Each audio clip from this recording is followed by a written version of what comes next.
Hello and welcome to this video in the series about each of the new constituencies. For this video we'll look at one of the new constituencies in the West Midlands. In this short video we will look at the details on the new constituency, how this new one is formed, the previous results, the 2019 results, current candidates, and make predictions with different levels of how bad of a day it might be for the Conservatives. Please comment below for anything you'd like to see and subscribe to our channel to see new updates that we'll do and discussion videos as the election gets closer. There are lots of changes with boundaries in the next election, so we're going to give a quick overview of how the boundaries are changing and how it's going to affect each seat. Only 65 seats, or 10% of the seats, are staying the same, so here we're going to compare how the new seat compares to the main one that is replacing. There are some huge changes, such as the City of Chester, which now has 2 seats, but some seats are being completely dissolved, with populations moved to neighbouring seats. So why are the boundaries changing? Every so often there are boundary changes to represent the current population movements. Some of them are based on land without any population, and some of them are just because of population, for example new housing estates. 2021 was the census year, which has helped inform these changes. The last major change in the boundaries was 2010. Now let's look at some of the details about the constituency. There are 8 regions in England, with Scotland, Wales and Northern Ireland on a country basis. There are 32 seats in Wales, 57 in Scotland, 18 in Northern Ireland and an average of 60 in each of the English regions. The population can vary hugely. The highest is nearly 152,000, which is in Birmingham Ladywood, while the lowest is less than 27,000, which is in the Western Isles of Scotland, which also has the lowest electorate at 21,000.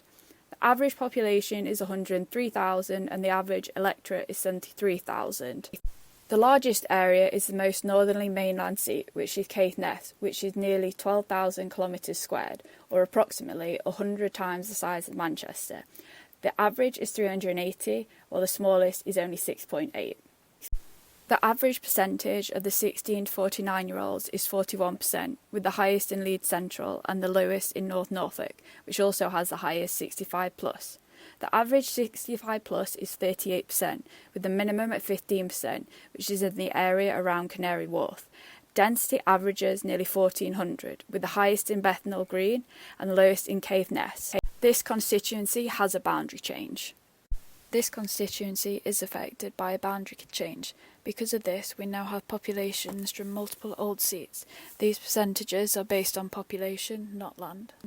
When we're looking at the winner in 2019, it's a bit more relevant to the seats that are now made up from multiple old seats.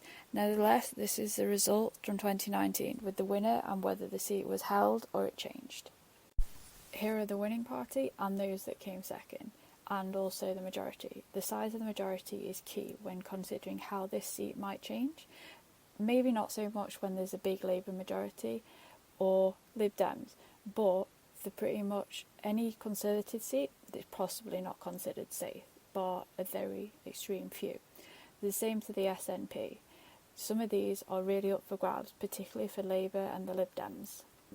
Here we see the vote share at the last 4 elections for the 5 main parties in England: the Conservatives, Labour, Lib Dem, Green and a combination of Brexit or UKIP. The Brexit UKIP vote was distorted in some constituencies in 2019 because if they were held by the Conservatives in 2017, they didn't stand against them. Nevertheless, we can see the changes that occurred throughout the different elections. This is a list of candidates that are on the ballot papers of this constituency. This is now a finalised list as the deadline to register as a candidate has passed. Given the forecast, this seat could go either way. Thank you for watching this video. We hope you learned a lot about the new constituencies. Please subscribe to our YouTube channel, follow us on Instagram and Twitter.